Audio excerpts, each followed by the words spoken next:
All right, how's it going? Welcome back to another video here in the series on vector calculus. You might have noticed that the section title has changed, meaning that we have finished the first section in the video series. It's a relatively short one. The first section was primarily based around just introducing kind of the key players that we're going to be seeing throughout the course. So introducing different ways that the single variable function can be generalized, and not just seeing how the single variable function can be generalized, but what does that mean for differentiating those types of functions, right? So we looked at the scalar function, a vector function, and in the most recent video, we looked at the vector field. So talked about these different types of functions and their derivatives. And then a little bit towards the end, we also talked about these different coordinate systems, other than the Cartesian coordinate system that we're most definitely familiar with, right? So we talked about polar coordinates, cylindrical coordinates, and in the end, spherical coordinates as well. So that was kind of the main goal, I guess, of the first section. But in terms of the overall scope of the course on vector calculus, or the overall scope of the video series, we're still in the phase of we want to understand how we can generalize certain ideas from calculus, and we want to say, okay, how can we do calculus just in multiple dimensions as opposed to just one dimension? So if the last section was on introducing those functions but also differentiation, now we're going to start to move towards integrating different types of functions. How can we perform integrals in multiple dimensions? So the first type of generalized integral from the standard single variable integral that we saw in single variable calculus is called the line integral. But before we can really start to introduce the line integral, there are going to be these certain specific concepts that we're going to need to have down first. And those concepts are conveniently included in the title of the video. We're going to need to know what curves are, how to mathematically model curves, and then what is the notion of arc length. When we're talking about arc length, what does that mean? So that's going to be kind of the outline, at least for this video. We're going to first go through what curves are, then what the notion of arc length is, and then at the very end, we'll just introduce the concept of a line integral, and then we're really going to dive into what a line integral is and more importantly, how to calculate it in the following videos. Okay. So hopefully that makes sense. And yeah, let's just get started with that. So first thing that I'm going to do is I'm going to write out the definition here for what a curve is, or I guess more specifically, the parameterization of a curve. And then we'll unpack that together.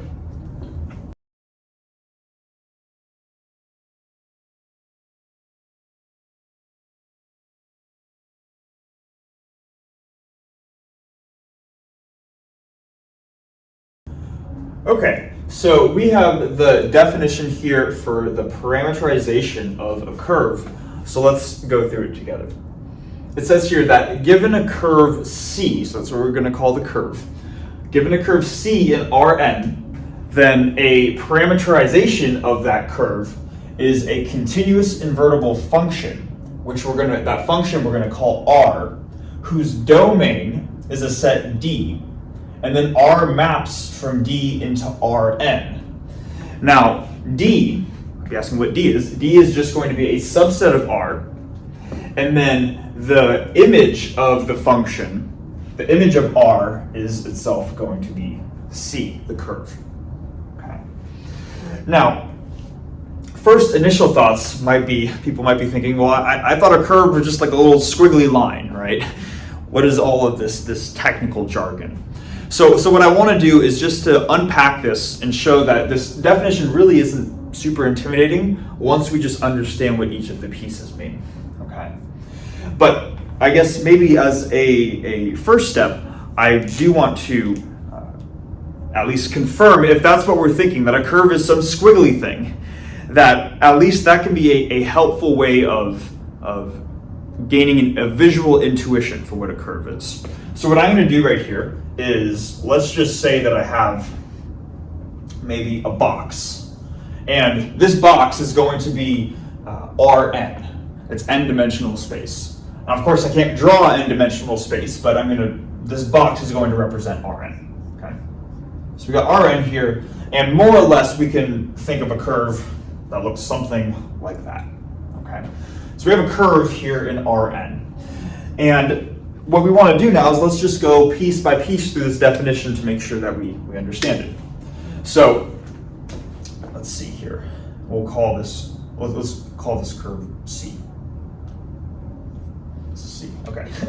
So given a curve C in Rn, the parameterization of C is a continuous invertible function R whose domain is D and the codomain is Rn. So immediately when I read this, if I know that there's a function R, I want to try to just visually draw that function and draw out the domain and the codomain. Okay? So the codomain is Rn, and we already have Rn right here. So this is going to act as my codomain. And then I'll draw a little arrow going from this domain to this codomain right here. And the function that's mapping between those two sets is R. Okay. Now, it says here, we can ask ourselves, what is the domain, right? What is D? And it says that D is just going to be a subset of R. Now, what I'm going to do here is just as an example, is I'm going to draw a small subset of R. Now, of course, where am I going? Of course, because this is not a proper subset, D could be all of R by itself, but it could also just be a small subset of R. So what I'm going to do is rather than draw out the entire real line, I'm just going to draw a little line segment on the real line. So I'm going to draw something like this. And maybe this is going to be 0, this is going to be 1, this is 2, and maybe it stops at 3. Okay? So this subset of the real line is what I'm going to call D, and then R is going to map it to this curve here in Rn. Okay?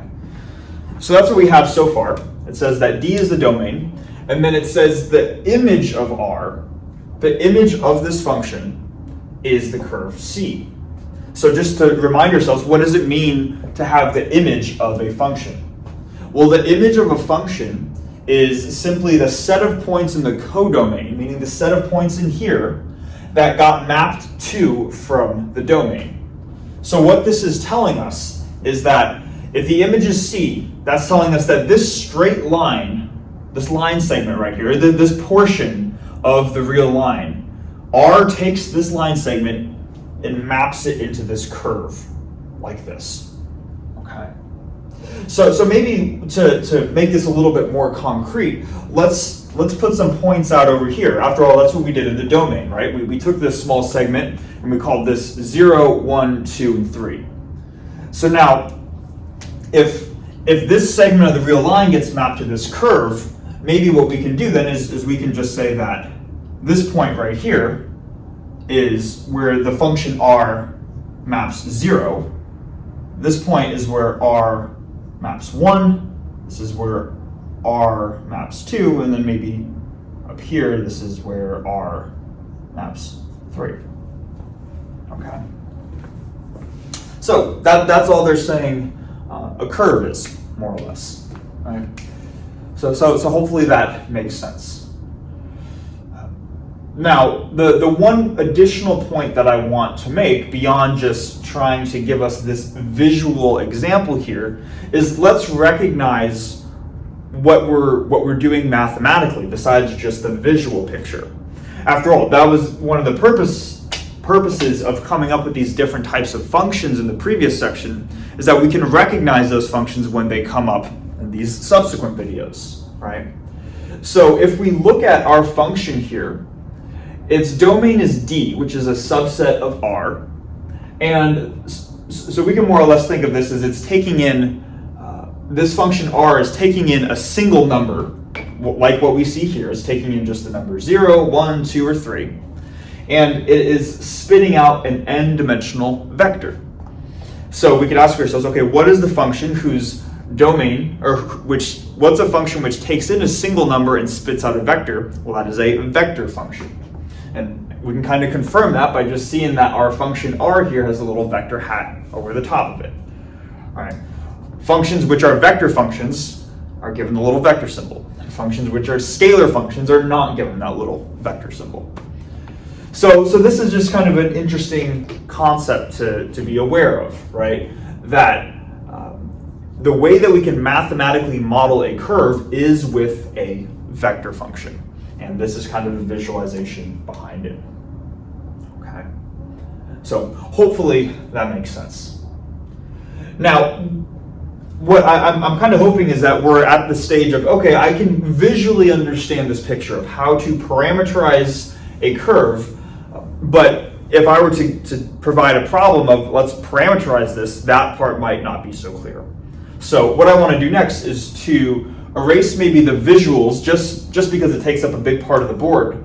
I'll keep the definition up here just so we have it, and then I'll write out an example here for how to actually parameterize a curve, and we'll go through that next.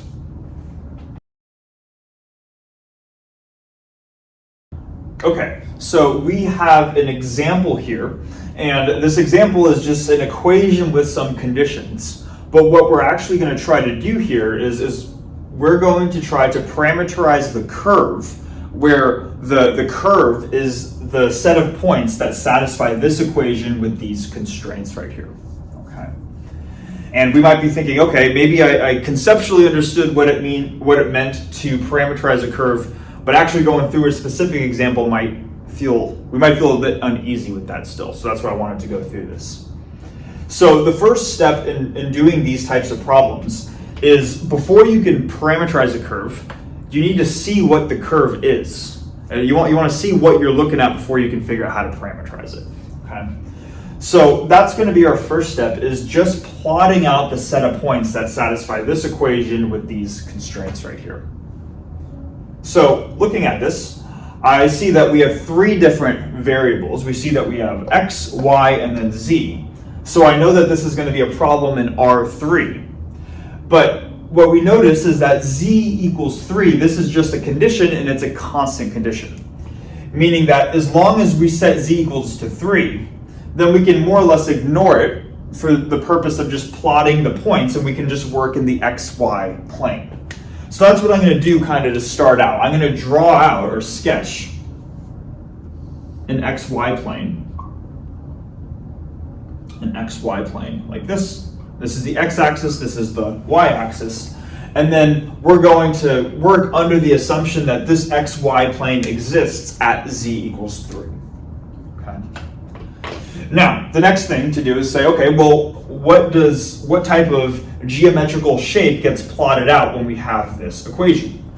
And you may remember from, I don't know, some course whenever you learned how to plot these types of functions, that conveniently the equation of an ellipse, in the general case, would be written like this.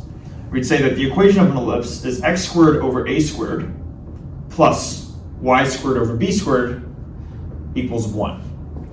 Where a represents the distance from the origin out to a point on the ellipse along the x-axis, and then b represents the distance from the origin out to a point on the ellipse on the y-axis. Okay.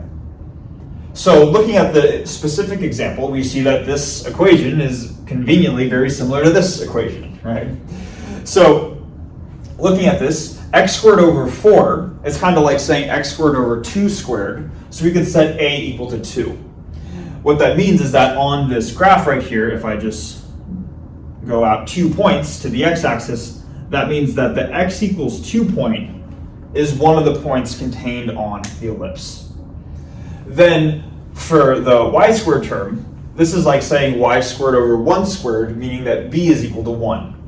So if I go 2 along the x-axis, I can go up 1 along the y-axis, meaning that this is a point and this is also a point on the ellipse. Okay. Now, in theory, what I could do is I could just say, all right, I can more or less see what the ellipse is going to look like, right? You kind of just draw out an ellipse and it'll look something like that. But keep in mind, we don't just have this equation right here. We also have these two constraints. We mentioned previously that the z equals 3 constraint doesn't really play a role in the xy plane because all three axes are independent. But the y is greater than or equal to 0 constraint does play a role. Meaning that if I had an entire ellipse right here, but I also have this constraint, what we're doing is we're only looking in the upper half plane of the ellipse. In other words, we're only looking at the set of points on the ellipse which have a y value of greater than or equal to 0. So because of this constraint right here, I'm not going to plot out the entire ellipse, but just the upper half of the ellipse, the ones that lie above this x-axis right here, okay? So if we have 1, 2 along the x-axis, we also need to have, I'm going to try to make this symmetrical as possible. We're also going to have maybe -1 right there and maybe -2 right there. So this point is also a point on the ellipse. And then I'm going to do my best to draw this out. Our ellipse might look something like that. Looked like that was a good half, and then I got a little shaky there, but hopefully we can get the idea, right? So we say, okay, sure, we have this curve now, and this is good, right? If we want to parameterize a curve, we need to first see the curve, and now we see it.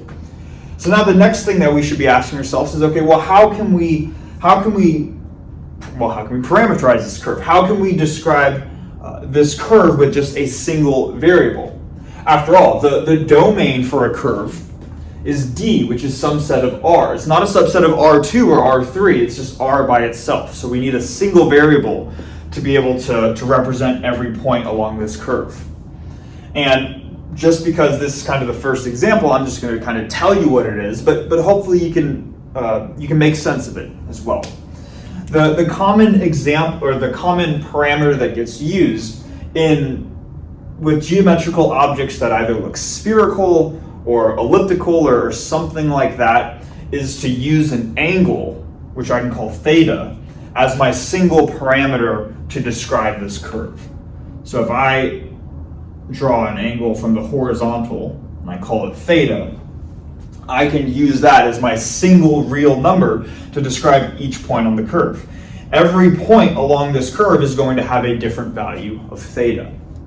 So now it's just a matter of asking, okay, well, we have our parameterization variable. How do we now go about parameterizing it, right? And this is what we're going to do.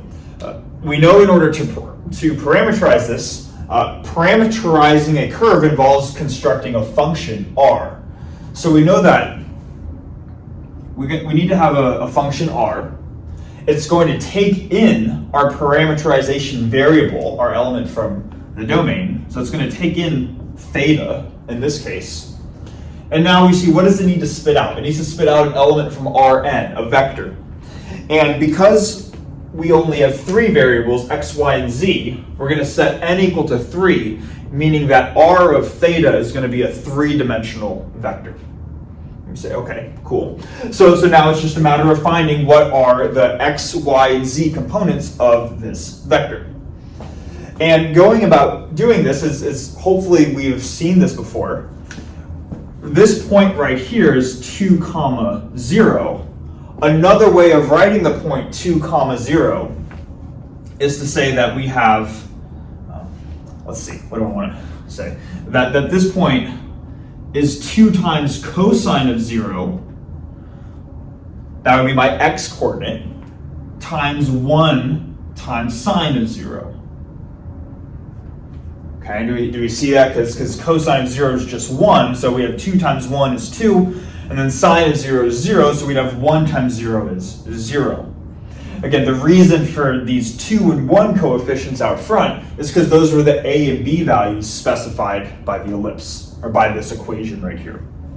Then you can imagine as we increase theta, we're eventually going to get to a theta value of pi over 2, and at pi over 2, that's when we have this point 0, 1, and let's just see that this checks out. We're going to have 2 times cosine of, well, pi over 2, which is 0. That makes sense. And we have 1 times sine of pi over 2, which is 1 times 1, or just the number 1. All right. So we can hopefully start to see a pattern here. This is the same thing as 2 times cosine of pi over 2, and then 1 times sine of pi pi over 2. Okay. So in the general case, for a general value of theta, we can say that the x component of this vector right here, a little smaller. Let me move this over so it's not overlapping too much. We have room. We can say that the x component of our parameterization r of theta is going to be 2 times cosine theta along the I hat direction, plus 1 times sine theta, or just sine theta, along the j hat direction. And then we then have to ask ourselves, this is a 3-dimensional vector, right? So what is the z component? Well, that gets specified right here. It's not changing because z equals 3 along this entire curve here. So we're just going to set the k hat component to be a constant value of 3, like this. So this vector function is the function which parameterizes this curve right here. Okay. Hopefully that makes sense. The idea of first plotting the curve, coming up with a convenient variable, and kind of makes sense in this case, right? And then generating a vector or a vector function, I should say, to actually parameterize the curve. So that's the example. Now the next thing that I want to do is to say, okay, this gives us a good idea conceptually of what a parameterization of a curve is, and then this gives us an example for how to do it. But we want to keep on going with this, and the next question we can ask is, well, all right, we know how to parameterize this curve that we have right here, but what would be the length of this curve? That's another question that we could ask. All right. We could ask, what is the length of this curve? And the answer is not just 4, even though we go from -2, 0 to 2, 0, right? That would be the length of this straight line segment right here. The question that I'm asking is to say, if we were to take this curve and imagine that it's like a piece of string for a second, we were to take that string, straighten it out, it would likely be a little bit longer than 4, right? It would be whatever, we could take this slightly curved string and flatten it out. So what we want to do next is to answer that sort of question, and also to come up with some terminology to talk about what is the length of a curve. It turns out that there's a term for that. It's also the title of the video, and it's called arc length. So what I'm going to do is erase what we have here on the board, and then we're going to go through the definition of the arc length next.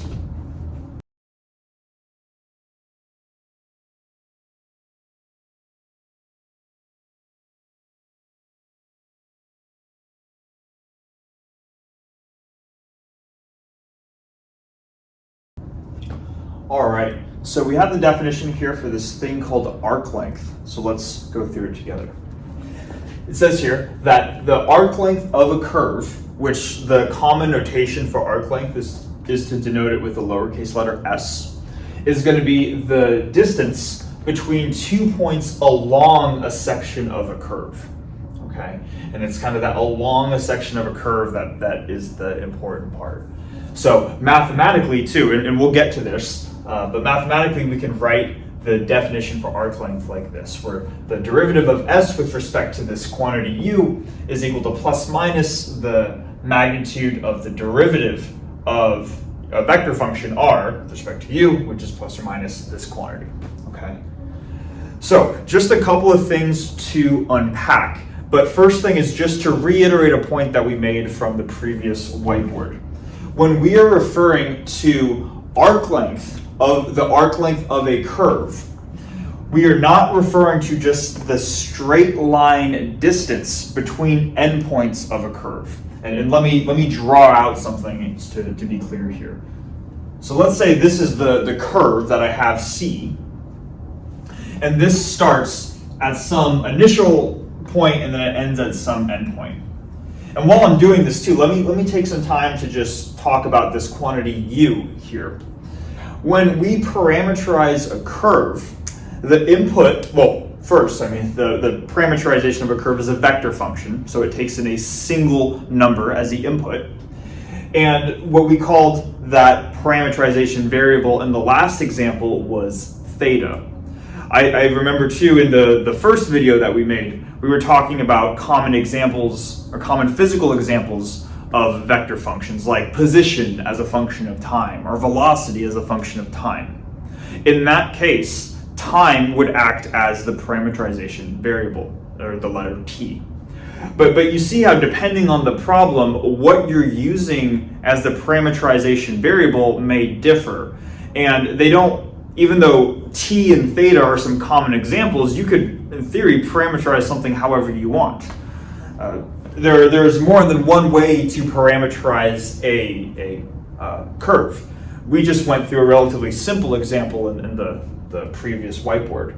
So to keep it general, people will just denote a parameterization variable not as t or theta, so we don't get a preconceived notion about what a parameterization should be, because there's not a single way to do it.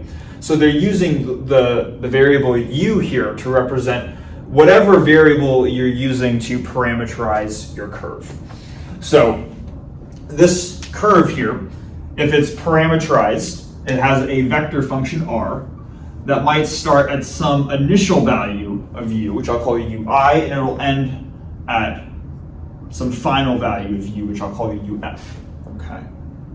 So if this is the curve that I have right here, the arc length of this curve is not, I want to make this clear because this is probably the thing that people can get mixed up on if they're just not explained this concept. The arc length is not the distance from here to here. It's not this. I could not just take a ruler and measure this point and this point and say, okay, now I know the arc length.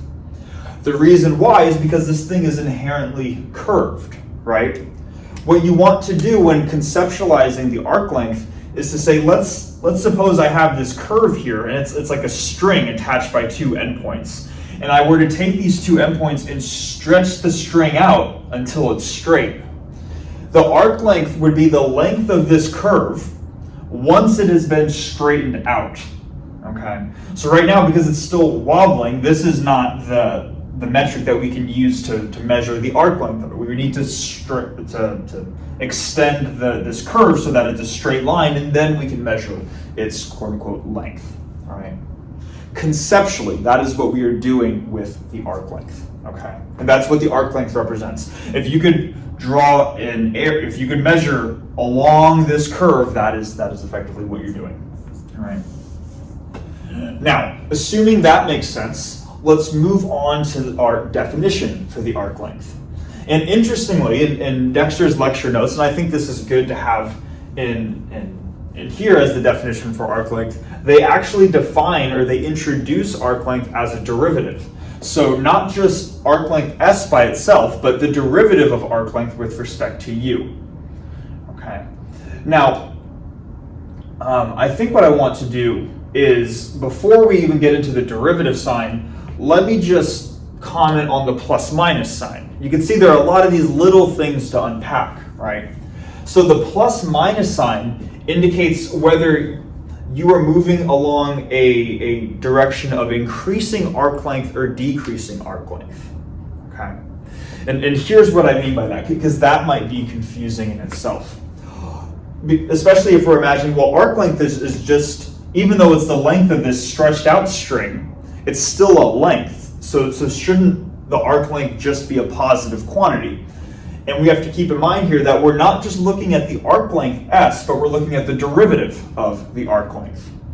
And because we're looking at the derivative of the arc length, that is the change in the arc length as we move with respect, as we change our parameterization variable, u.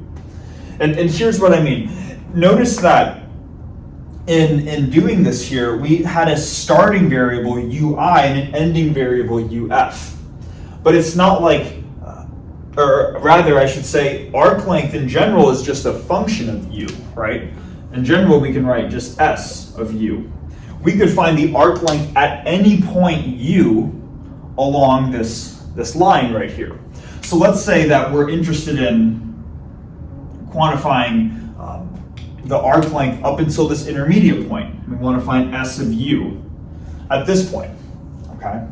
So you go about calculating it, and we'll go through an example on how to calculate it, but more or less what we're doing is we're taking the string from here to here, stretching it out, and computing its length, right? This is not the length of the entire curve. The length of the entire curve goes from here all the way to here, but you could still calculate the arc length up until this point. Now, to understand where this plus minus sign comes in, it's important to remember that this is the starting point of your curve. Kind of like theta equals 0, that's what we denoted at least to be the starting point of our curve in the previous example. So basically, if we were to take the derivative and see how does arc length change as u changes, notice that u can change in notice that the variable u can change in one of two directions. We could either go to increasing u, which would go along this part of the curve, or we could go to decreasing u along this part of the curve.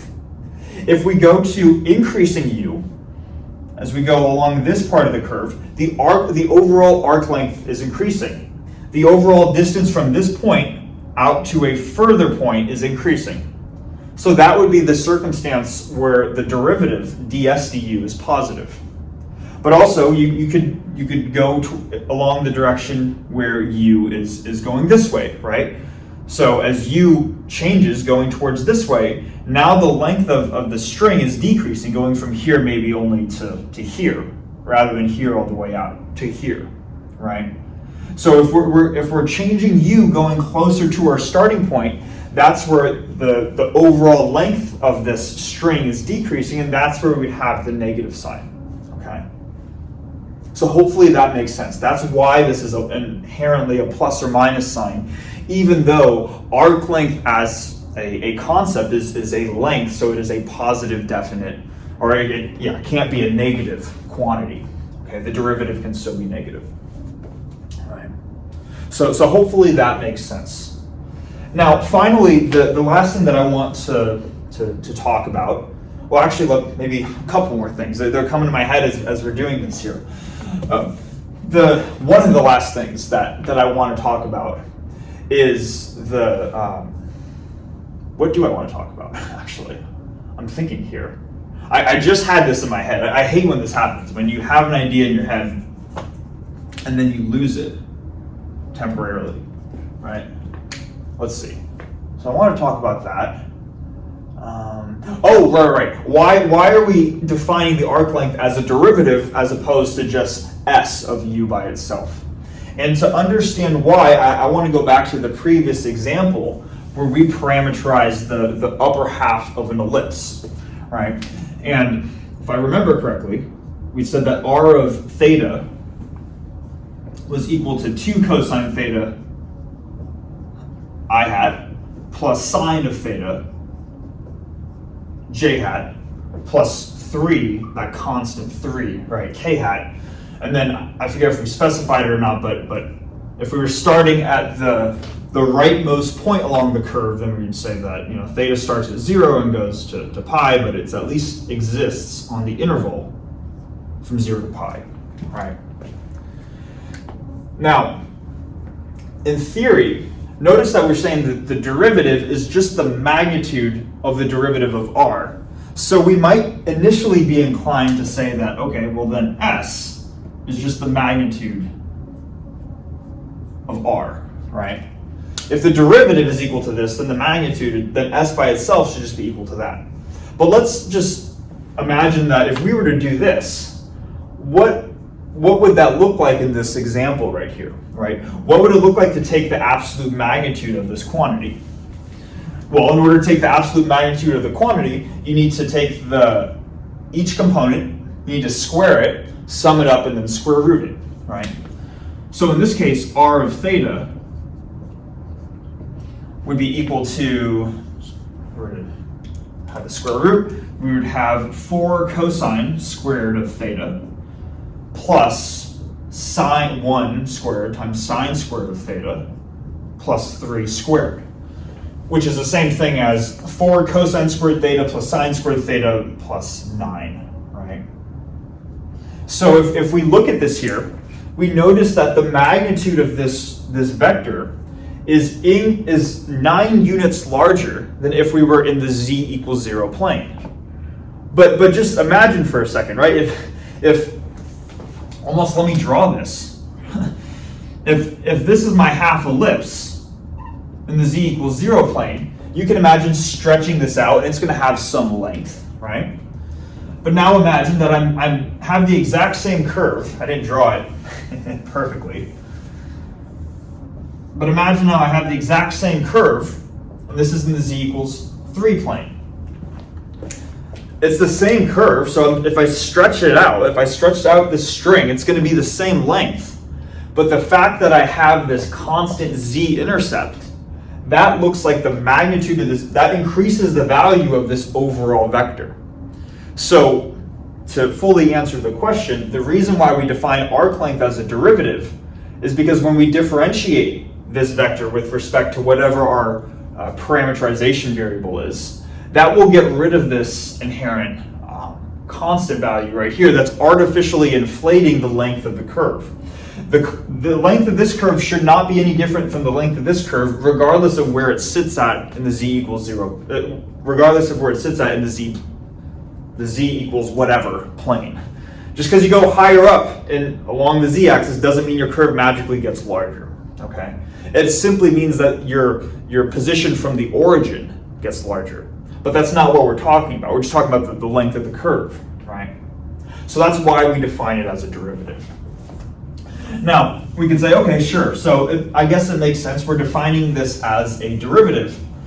But how do we calculate the arc length? How do we calculate s by itself if the definition is in terms of a derivative? And that's what I want to go through as an example to kind of see, okay, this is the process that we would go through to actually find s. Because you'll see in some of the homework problems or the problem sets that they're going to ask you to calculate the arc length of a curve, not its derivative. So first thing, if we wanted to calculate the arc length of that half ellipse, is we would need to first just compute the derivative, and that would kind of act as step 1. And that would just be the magnitude of dr with respect to d, in this case theta. Right? So maybe let's first just compute dr d theta, and then we'll take its absolute magnitude. So differentiating this means that this is going to become minus 2 sine theta in the I hat direction, plus cosine theta in the j hat direction. And then this is a constant, right? So now the derivative is 0 times k hat in the z direction. So we have our dr d theta quantity, and now we just need to take its absolute magnitude. So if we take dr d theta like this, that's going to be this component, well, the square root of this component squared. That's going to be 4 sine squared theta plus cosine squared theta plus 0 squared, or just this quantity right here, right? So this would be the same thing as ds du, the derivative of the arc length. And maybe just to simplify this, right, we can say that 4 sine squared theta is the same thing as 3 sine squared theta plus sine squared theta. The reason why I want to write it that way is because then we can sort of combine that. We can absorb this cosine squared term. Because 3 sine squared theta plus sine squared plus cosine squared theta is the same thing as 3 sine squared plus 1. So this is going to be the square root of 3 sine squared theta plus 1, like this. And this is the derivative of the arc length with respect to, I guess, in this case, u is theta. Okay. Now to find the actual arc length, then we just integrate this quantity, right? And we know how to do this. So we can say that s of theta.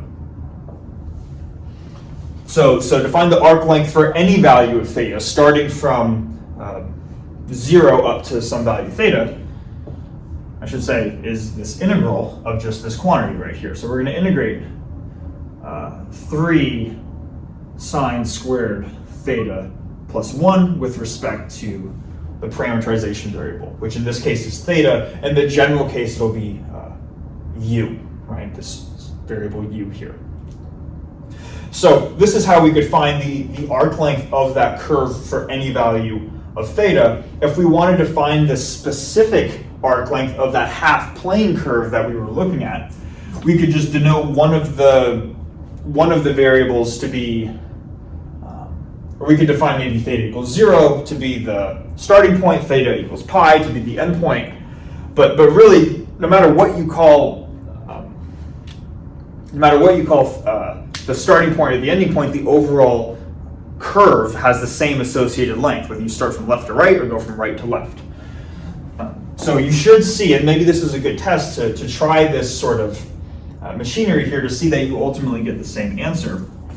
But overall arc length, S, if we went from 0 to pi, this would be how you would calculate the length of that upper half ellipse. Okay, you would get a single number for your answer. All right. So hopefully this makes sense. We're connecting ideas together. Now, next thing, we want to ideally start talking about these things called line integrals. And this relates, all of this stuff, arc length relates to line integrals, which is why we're talking about it. But there's something called the line element, or sometimes called the scalar line element, that we need to introduce first. It's based in terms of this, but we want to define it. Okay, so what I'm going to do next is erase everything we have here, and then we'll write out that definition to unpack that together.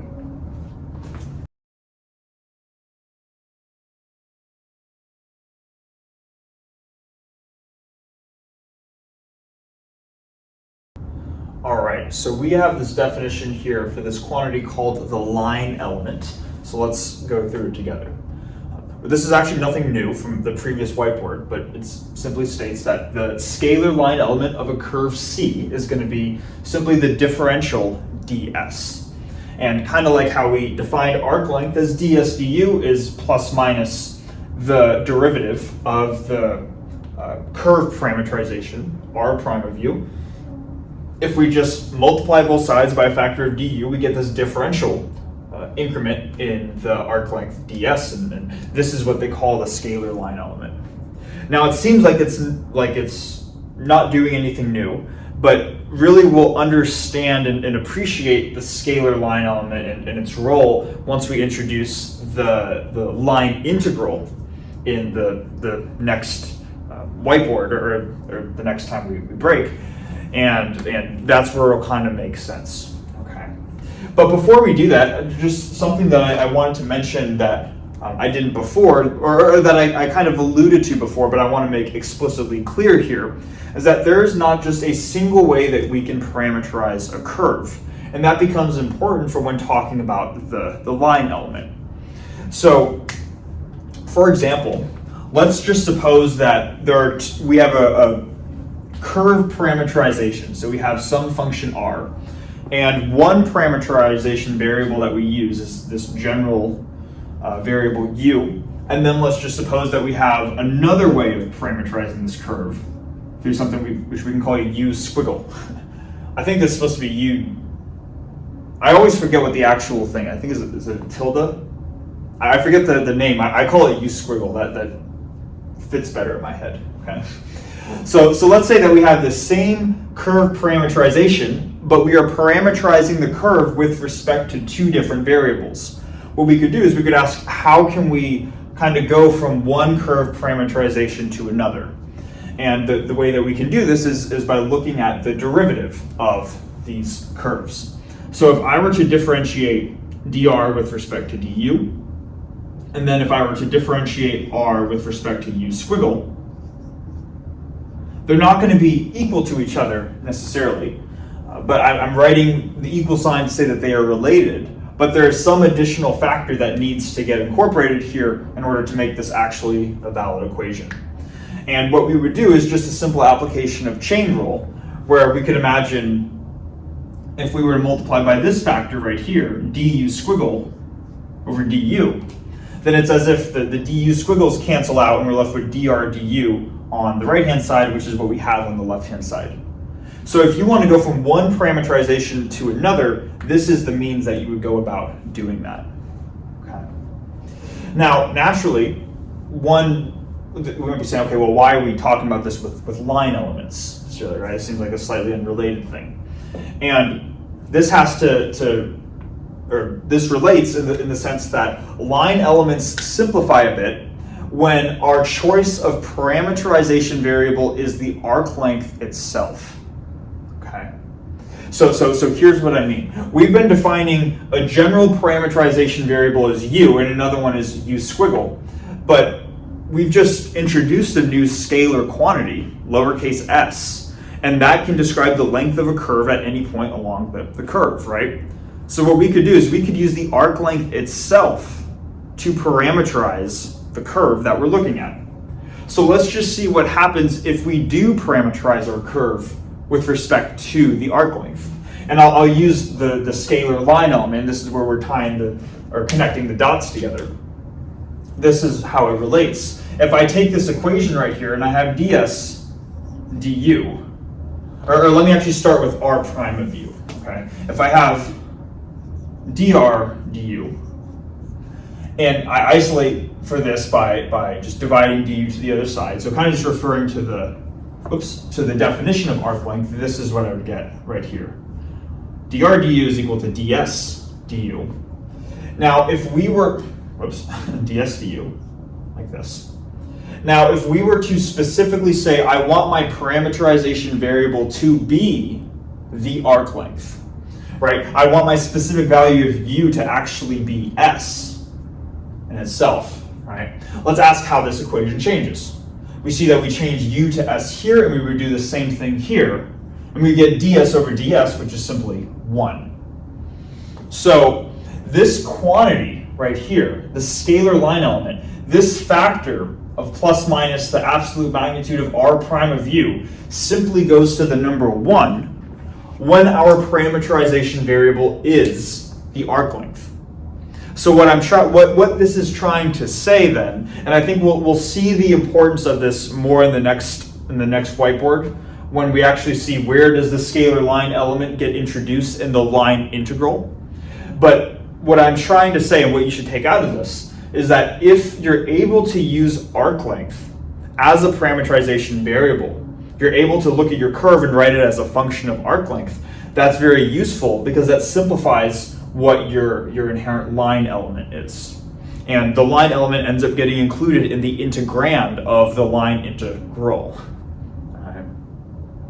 So I think what would actually be useful at this point is if we just go through the definition of the line integral. It'll be the last thing that we talk about, and we're really just going to introduce it. But I want to show where all of this stuff, where we're talking about arc lengths and curves, how all of that incorporates into the line integral, to go over some intuition of what the line integral is, and then we'll call it there.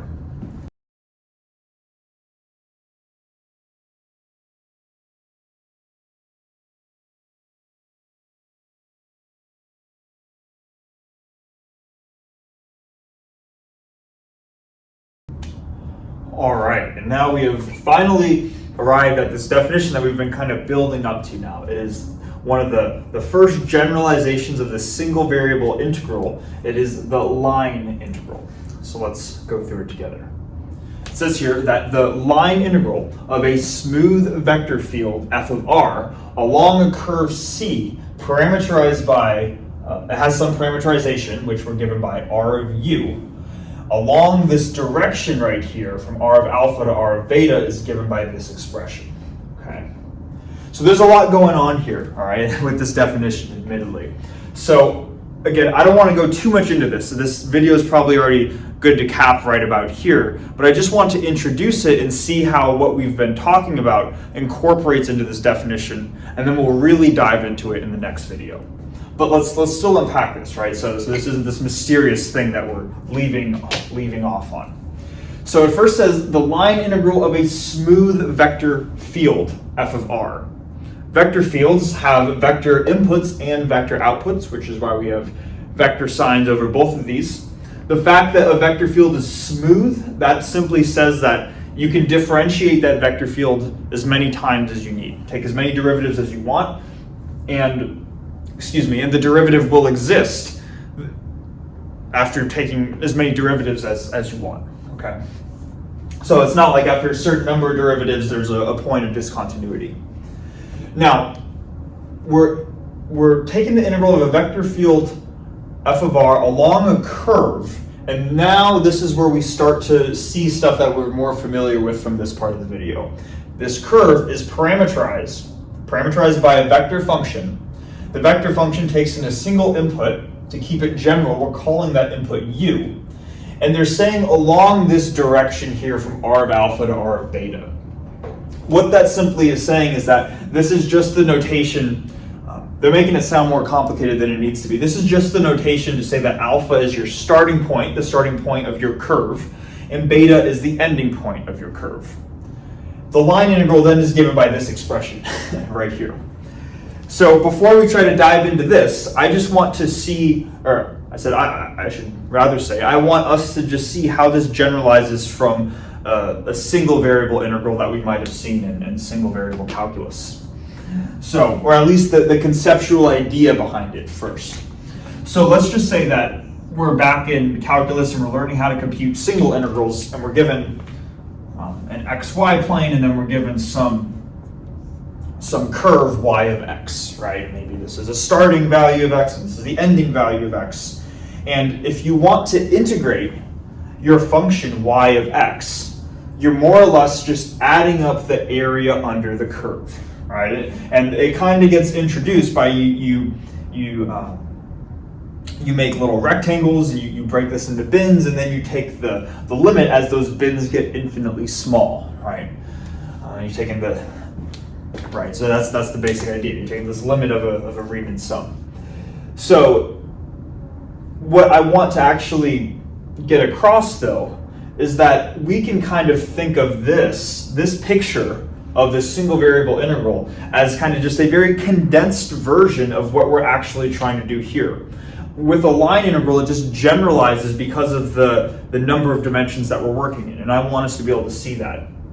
We can more or less think of y as a curve, but it is a curve that is only moving in one dimension, right? We only have a y-axis and an x-axis, and our curve, or maybe our function f of x, the only way that f of x can move, it can move in the positive x direction or the negative x direction, right?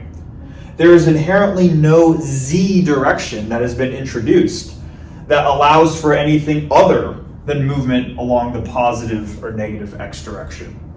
So this is kind of like we're integrating along a curve, a quote-unquote curve, but we're just very limited with the number of dimensions with what we can actually do. Now let me try to make this clear here. Let's all of a sudden suppose that I have a z-axis that is pointing out of the board here. And maybe my function f is not just a function of x, but now it is a function of z. So maybe it's defined everywhere within this plane right here.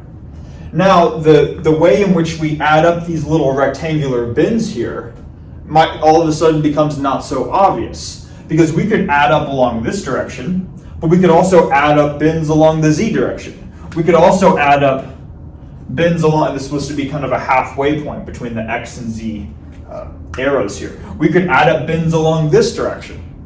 See what I'm saying? The addition of this new dimension here all of a sudden gives us different ways or different directions in which we can add up bins for our given function. So when taking a line integral, and this is now where I want to go back to the first part of this definition. If we are integrating a vector field, that this is some quantity, it's a vector quantity, but it's defined, it has a vector input. So that means it has multiple, or the domain has multiple dimensions to it, right? Am I saying that correctly? Yeah, it's not just single, my brain's blanking here. It's not just a single variable as the input. That's what I'm trying to say, right?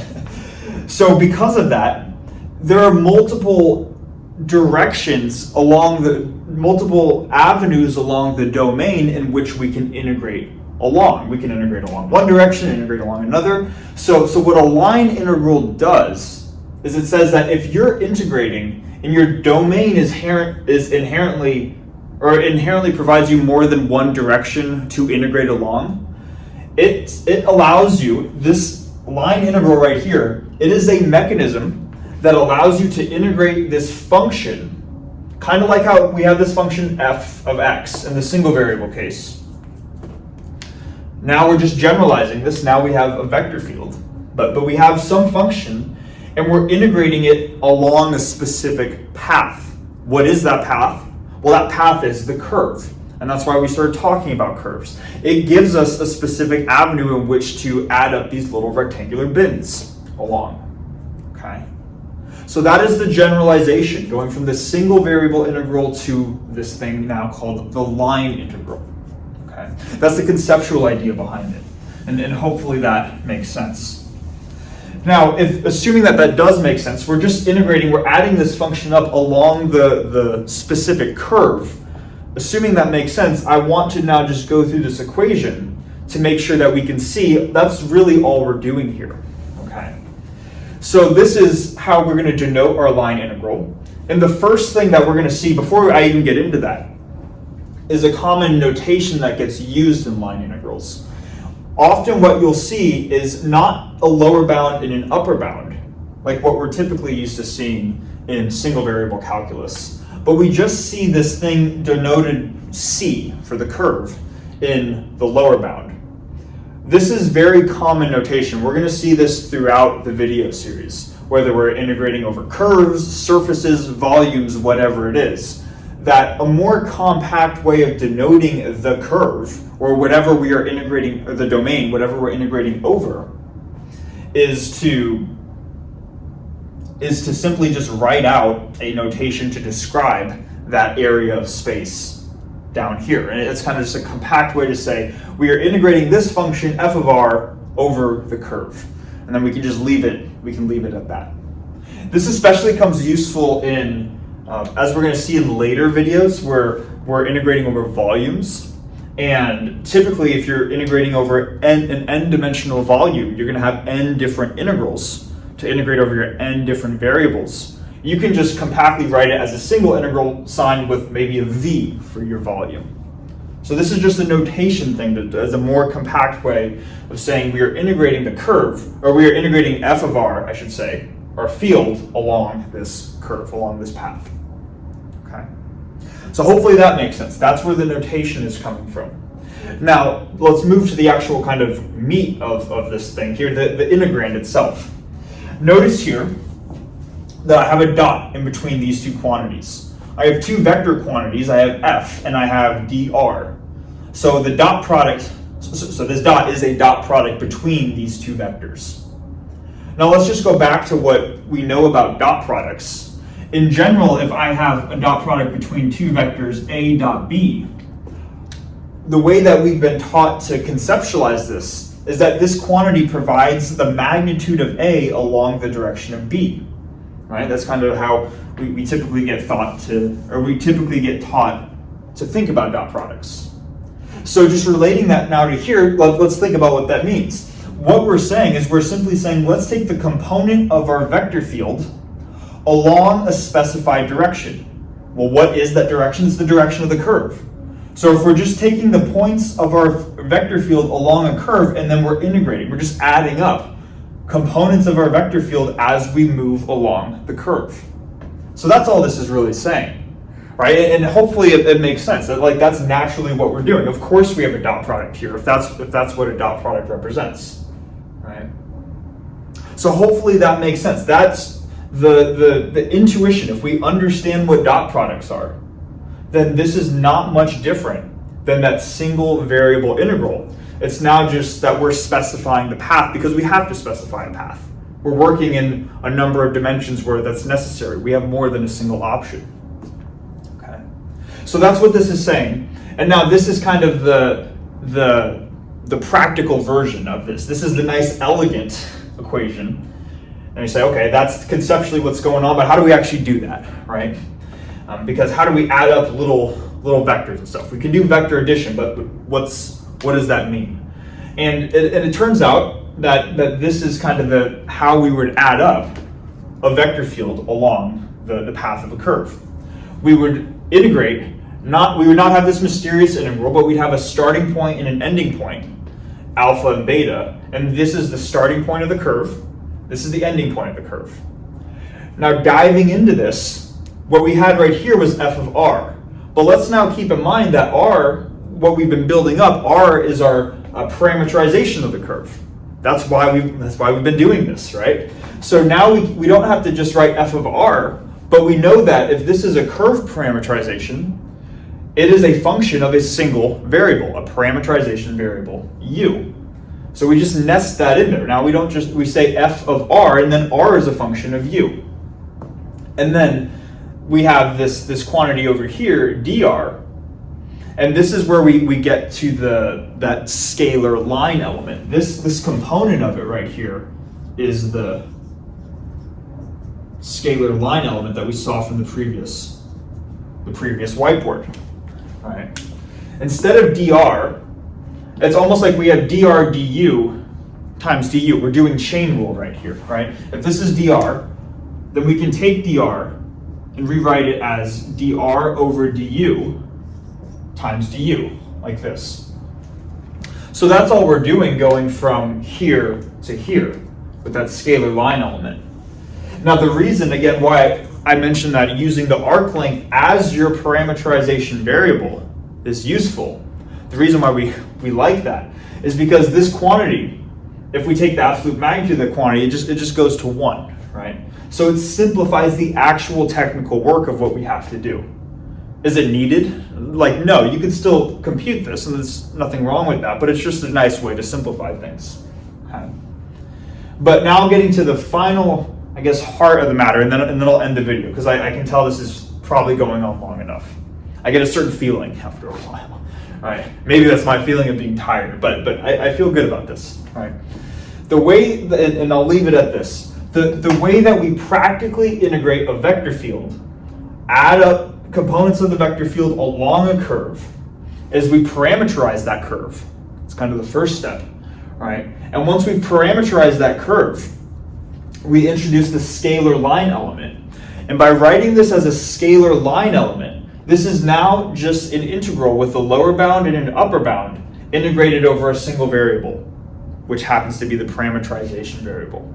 And this is good because we know how to compute integrals of a single variable. That's why we have our single variable calculus, right? So it's just a matter of taking the dot product of this quantity, writing f in terms of r, which is in terms of u. So ultimately writing f in terms of u and r prime in terms of u, and then integrating over u.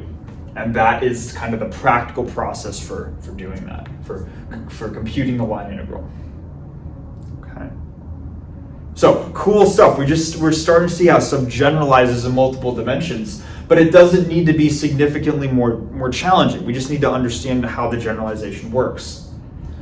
Now, I'm not going to just say this is a line integral and then let's move on to other types of generalized integrals. The next video, we're going to spend some time computing line integrals and really making sure that we can understand the nuances of computing line integrals.